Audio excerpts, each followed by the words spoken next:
ഞാൻ ഇതുപോലെ പറഞ്ഞ പോലെ തന്നെ വനിതയുടെ ഫോട്ടോഷൂട്ട് കഴിഞ്ഞപ്പോഴേ മനോരമ വഴി അല്ലെങ്കിൽ വനിത വഴിയൊക്കെ കുറേ കോൾസ് വന്നിട്ടുണ്ടായിരുന്നു. അത് ഡയറക്റ്റ്ലി വരുന്നത് അച്ഛൻ അല്ലെങ്കിൽ അമ്മയ്ക്കായിരിക്കും. അപ്പോൾ അവരെൻ്റെ അടുത്ത് പറയും ഇതുപോലെ ഇങ്ങനെ ഒരു കഥ വന്നിട്ടുണ്ട് എന്ന് കേൾക്കും. അപ്പോൾ ഞാൻ അങ്ങനെ കുറേ കേട്ടു. അപ്പം എനിക്ക് എൻ്റെ ഫസ്റ്റ് സിനിമ എന്ന് പറയുന്നത് എന്താ പറയുക, വെരി മെമ്മറബിൾ അല്ലെങ്കിൽ നല്ലൊരു റോള് ചെയ്യണം എന്ന് ആഗ്രഹിച്ചിട്ടാണ് ഞാൻ വന്നത്. എനിക്ക് തോന്നുന്നു എല്ലാവർക്കും അങ്ങനെ തന്നെ ആയിരിക്കും.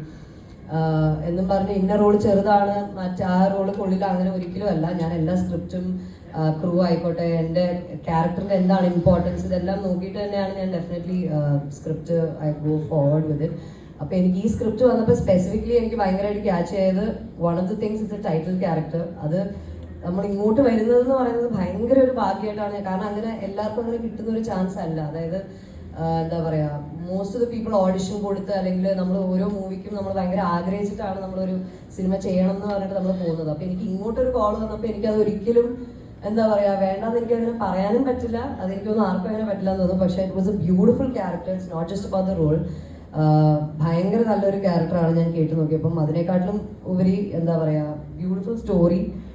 പിന്നെ ക്രൂ എനിക്ക് ഓൾറെഡി എനിക്ക് അറിയാവുന്ന, അതായത് സേതു സാറിനെയൊക്കെ എനിക്ക് അറിയാം. അപ്പം അത് തന്നെ എനിക്ക് വേറൊരു കംഫർട്ട് സോൺ തന്നെയായിരുന്നു.